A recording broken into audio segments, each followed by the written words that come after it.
Crouch. Bind. Set. Joe presents the House of Rugby, together with Guinness. Hello everybody and welcome to House of Rugby, brought to you by Joe together with our good friends at Guinness. It's Thursday and we've got something a little bit different for you actually. We are going to be pulling together a series of House of Rugby shorts. No Hask, no Tins, nothing is ever short about those two, certainly when it comes to chat. Just a great guest each week during the lockdown to help you get through these fairly trying times, hopefully a little more seamlessly. So we're going to do 20 minutes, no trails, no bells, whistles and jingles, no monkey business, just a proper catch-up, a bit of rugby chat. And to do that and to kick us off, we have our favourite guest who is returning for a bit of a catch-up off the back of all things Japan 2019. It is the wonderful South African TV presenter Elma Smit. First things first, how are you? I'm well. It's weird times, obviously, for all of us. In South Africa, we've just made it through 7 days of lockdown. And I think kind of collectively, the feeling is a little cabin fevery now. Yeah, and we're getting a lot of that up here as well. We've done about 10 days. Actually, I did a week before that as well. And they are very, very surreal days. When I go for my daily walk, which is all you're allowed up here at the moment, it's sort of is quite apocalyptic in many ways. Have you sort of, is that sense beginning to creep in South Africa? And we were talking just before we started recording that there are some very, very big worries down there at the moment, on a much bigger scale perhaps. Yeah, this does put sport in perspective. Firstly, in South Africa, we're not allowed walks. We're not allowed to go running. We're not allowed to take our dogs out. You stay where you are unless you absolutely have to go restock food or get medication. That is the only excuse you have to be out there, unless, of course, you're deemed essential services. Broadcasting for my radio show, for example, in the mornings, strictly speaking, we could be considered essential services, but even we are broadcasting from our homes.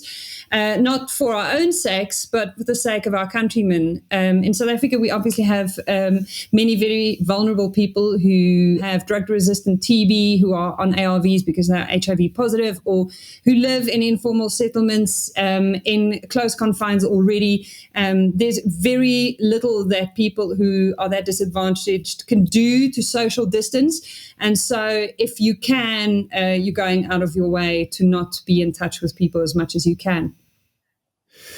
Wow. I mean, as you say, it puts so much in perspective right now. And funnily enough, it's just wall-to-wall coverage up here. I'm sure it is the same down with you as well on those news channels. I think House of Rugby is certainly trying to be a little window of sunshine in a time that's a little bit bleak. And for you, I think, arguably the last 6 months have been probably the brightest of sunshine, hasn't it? Take us back to, do you know, it doesn't feel that long ago that we were having those quite enjoyable walks in the cherry blossom of Japan. But does it feel like yesterday, Yokohama and the World Cup win, or does it feel like a lifetime ago with everything that's happened? It's interesting. I saw Andre Pollard's wife just posted a video on Instagram of her running towards him on the pitch that night that we won today 5 months ago. And people commented and said, we are so grateful to have those memories now because it showed us how we could unite and do something extraordinary. And this challenge that we're going through now is going to require more unity and more extraordinary kind of behavior from South Africans. I think that in some ways it feels like yesterday. I mean, we are still actively rewatching that when we need some good memories. I did this week. So when we do need some cheering up, we tend to watch back that final. But I think that in some ways, the events of the last few weeks just makes normal life, outside of the rugby world even feel very long ago. So it's interesting seeing news like Eddie Jones's contract extension coming out, because sometimes I guess you need that reminder that there's going to be a phase after this, that there is going to be another World Cup in 4 years, and we will one way or another emerge from this phase. I guess it's also important to have that. Absolutely. Take us back though to there's 6 days of celebrations, and rightly so as well. Take us back to, because we watched a lot of it and we saw the headlines, etc. But to have experienced it, just take us on that journey on the 6 days and the chaos, the colour, the carnage that followed the Webb Ellis Trophy back to South Africa. It was crazy to see, like I've got goosebumps now just thinking about it, because people literally, they were hanging out of windows and streaming down streets. Kids were let out of the school ground so that they could line the streets and watch as the bus came past. The bus also went, the trophy tour bus that the Springboks sat on also went to areas that had not been visited on previous Rugby World Cup winning trophy tours before. And so that was quite special. It's interesting, they're still taking that trophy out. I know that Rassie Erasmus took it to Dispatch recently. I think about a month ago, Sia took it to people in the Eastern Cape as well.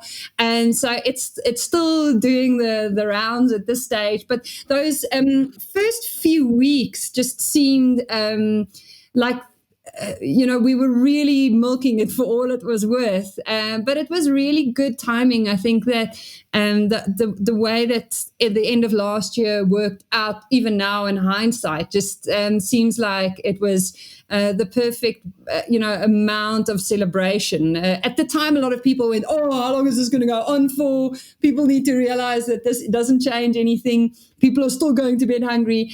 And I think that now no one is going to look back on those celebrations and think, "Oh, that was a bit over the top." You've got to enjoy it while you can, haven't you? That is the motto. Tell me what sort of an impact it has had across the country. I mean, I imagine it's not going to change what are some fairly fundamental issues. Am I right in thinking it's youth unemployment is topping 50% at the moment, and a World Cup win isn't going to do that or alter that. But what sort of impact has it had on mindset, on attitudes, on, I suppose, just even smiles on faces?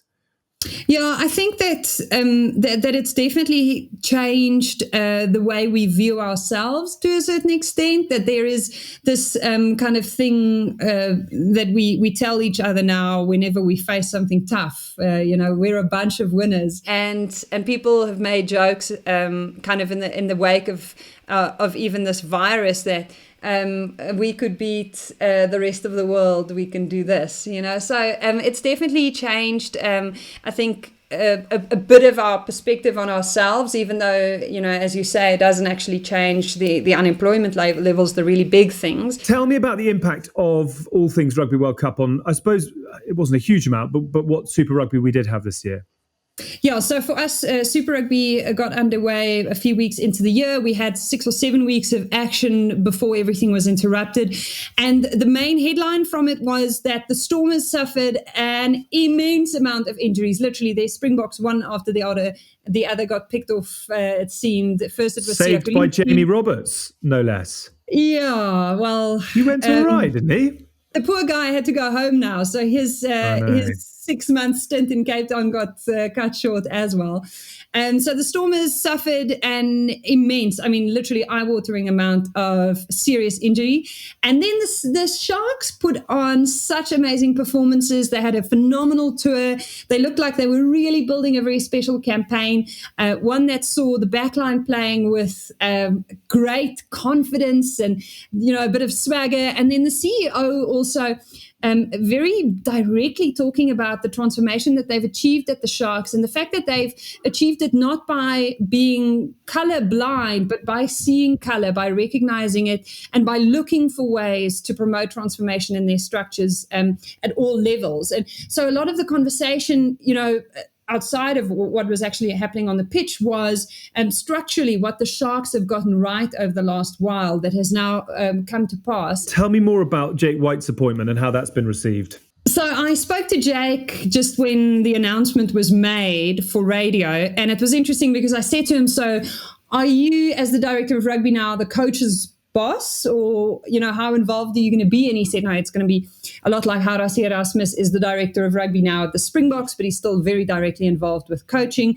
And now the stories have started emerging that Puete Himan, the current coach, might not stay on after his contract runs its course at the end of this season. And there's been a very interesting kind of mixed reaction here as well. A former Springbok and a former Bull like Flip van der Merwe coming out saying Jake White is exactly what the Bulls need. Other people who didn't want to go on record saying, well, they're not quite sure whether this is going to work.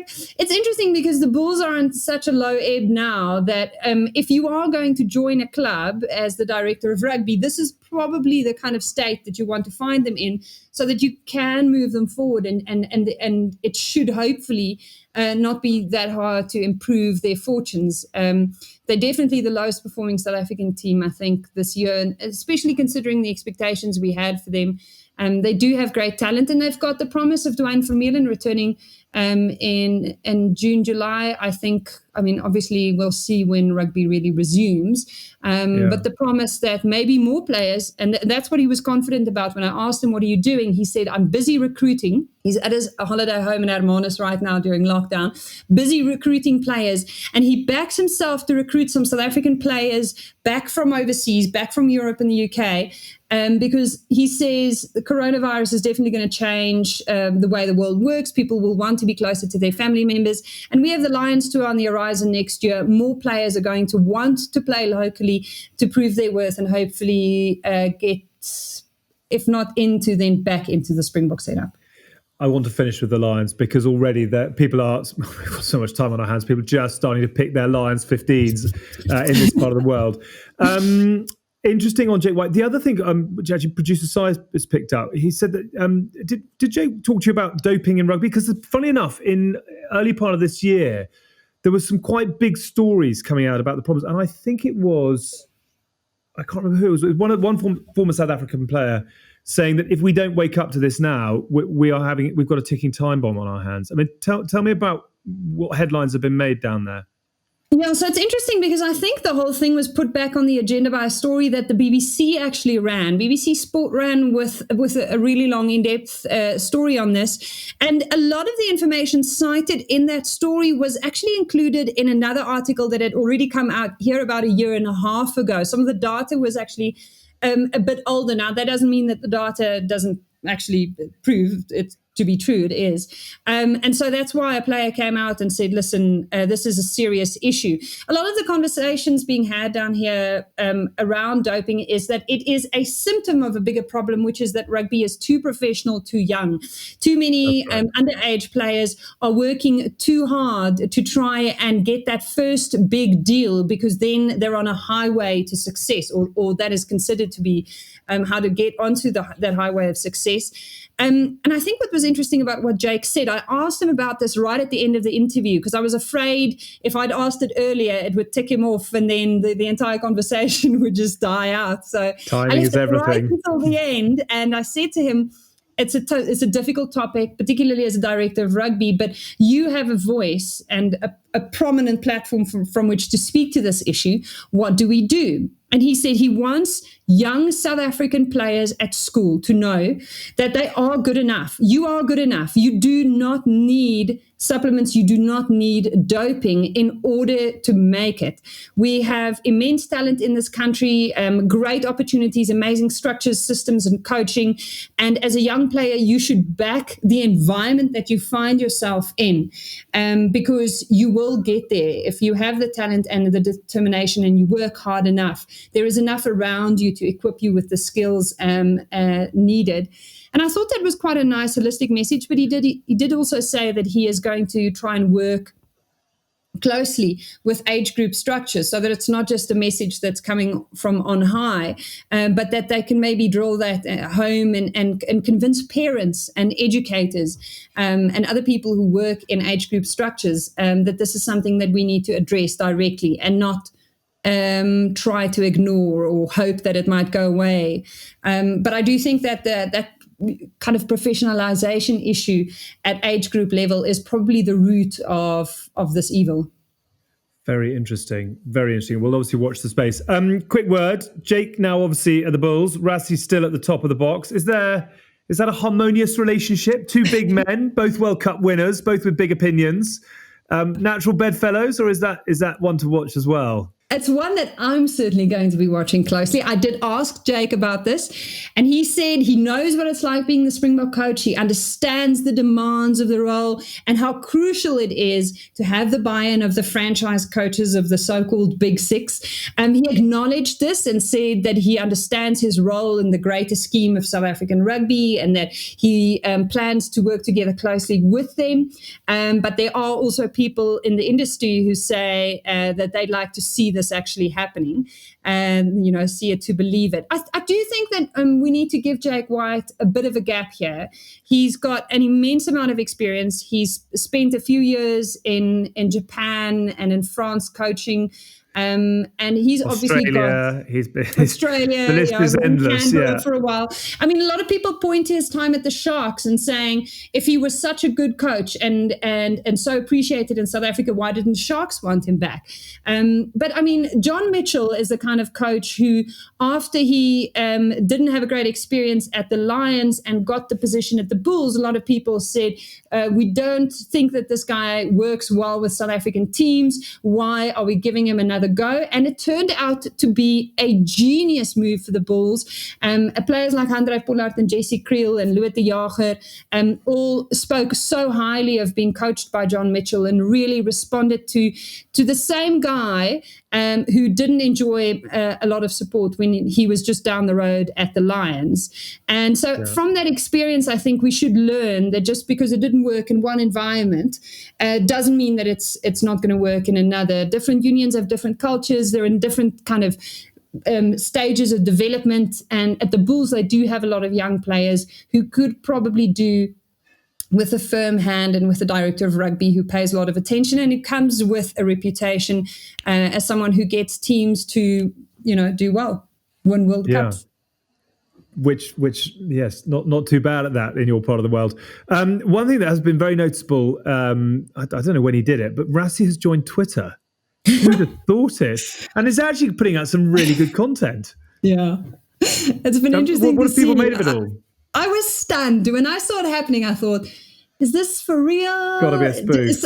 Is someone leaking all of this footage? Because I know that SuperSport had a cameraman embedded with the team who filmed everything and anything that happened behind the scenes. I know that they've said that they're working on a documentary. And so him sharing this footage of all of these alignment camps that they had and these chats that he gave to the team, I thought was interesting because we all know that they've been working on this documentary and we've been waiting for it, very excited about seeing how it all came together, the behind the scenes perspective.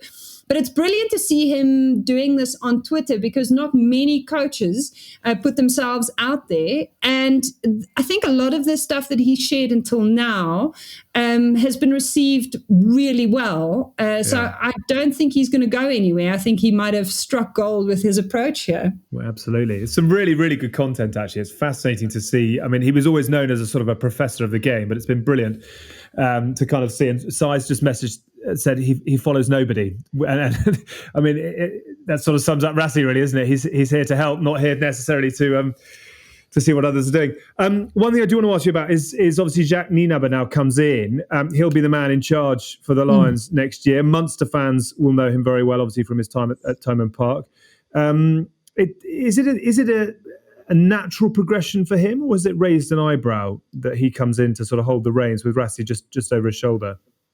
I think that it's probably been the worst kept secret in all of South African rugby that, from almost, as soon as Rassie was appointed, a lot of people started saying, well, it's just a question of time because he was initially appointed as director of rugby who would then work on an interim basis as the coach. We all knew that his initial appointment was not as coach, but as director of rugby. And so he said, look, I'm seeing this out until the Rugby World Cup.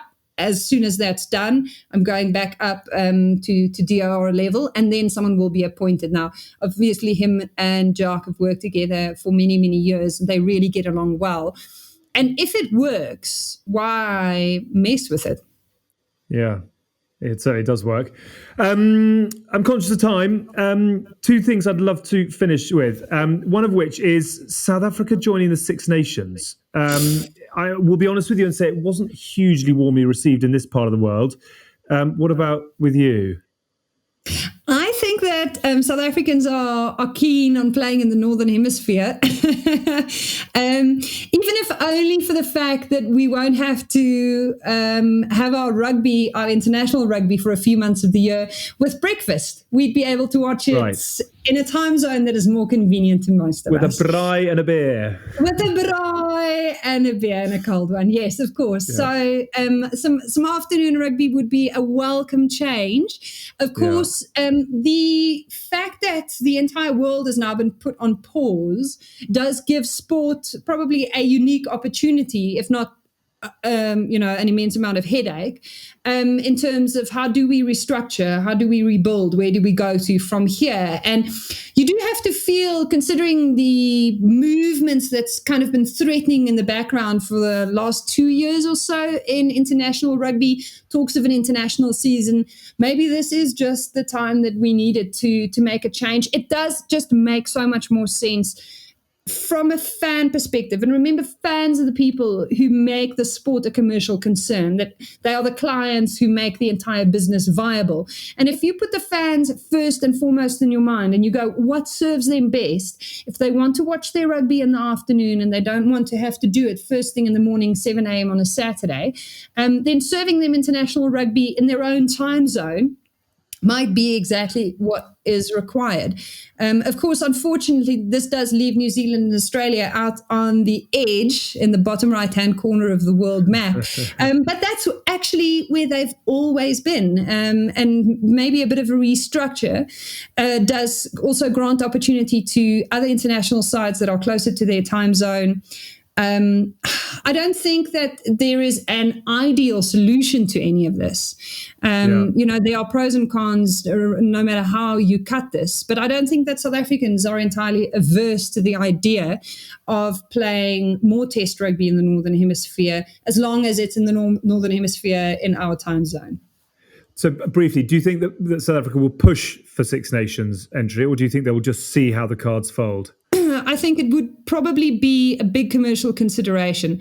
Money is going to be important. Remember that South African franchises and indeed even the national body over the last few years have had very, very tough times, and some very pragmatic moves have had to be made to accommodate the amount of talent we produce. When two of our teams couldn't play in Super Rugby anymore, South African Rugby has to be credited with the fact that they secured an inclusion into Pro 14 in what was virtually overnight in rugby terms. Yeah. And that found a home for two franchises that would otherwise have seen an immense amount of job losses in an industry that was already battling at that stage. And so you can't ignore the fact that would probably be a very strong consideration. Can you make more rights income and more kind of, revenue flow opportunities if you're going north, if you're joining a bigger competition? Rugby Championship features 4 teams, the Six Nations or 7 Nations, then obviously more matches, more gate takings, foreign currency. At this stage, the rand has plummeted. It is dismal. It's actually really painful. We're well over 20 rand to the pound at this stage. So people also need to keep in mind that that's a very real thing from a South African perspective. Okay. Watch this space. And talking of the rand and talking of, I suppose, rugby fans, what is it? 15 months to go until the Lions tour. The sense of excitement is beginning just gently to build. And my God, when it comes around, we're going to need it, given the fact that we've lost almost a year of sport, or look likely to. What is the sort of sense about what is coming to South Africa from a Lions perspective? Are people aware, excited? It's been obviously 12 years. Is it in the conversations already or not yet? Yeah, there's certainly an amount of a good amount of buzz here. I think South Africans are excited about receiving some traveling fans, and I think that it's also important to note that when the announcement was made about the Olympics being postponed and then directly overlapping with this tour, the response from both obviously the Lions side, but also from here in South Africa was, "Bring it! We're here for the rugby anyway." So I think that the prospect of having a solid tour, something that only happens once every 12 years, is such a meaty prospect. It's such an exciting thing to look forward to. And obviously, that Rugby World Cup final couldn't have set it up any better than I think it had. 97 obviously lives long in the memories up here. 2009, I mean, the heartbreak of 2009. It's a ridiculous question, but I imagine you're backing your world champions to back up 09 rather than 97. Yeah, probably more of a replay of 2009. It's so uncanny, though, that we won the World Cup in 2007 and then had that tour in 2009, hosting that. And that was interestingly also a really crucial kind of, from a sporting perspective, period in South Africa, because we were a year out from the Soccer World Cup. And, it was Confederations Cup time, and we had a real kind of crackling sense of enthusiasm around sport in South Africa at that stage. And I think it's good memories. Most people who remember that fondly will definitely be amped and ready for next year's tour, and the excitement certainly is building. I think we are planning a House of Rugby tour bus or Winnebago, and to cover a bit of the country via that. I'm not sure how pleased Si is. I think Haas will obviously require an absolute empire if it's to happen. But we will very much look forward to catching up down there if we don't do it before. Elma, we've covered more in 20 minutes with you than we ever managed to cover in an hour and a half with the other two reprobates. So thank you so much for quality content and great information. And make sure you look after yourself and everyone else down there. I hope it is. I hope the storm passes quickly from all of us to you.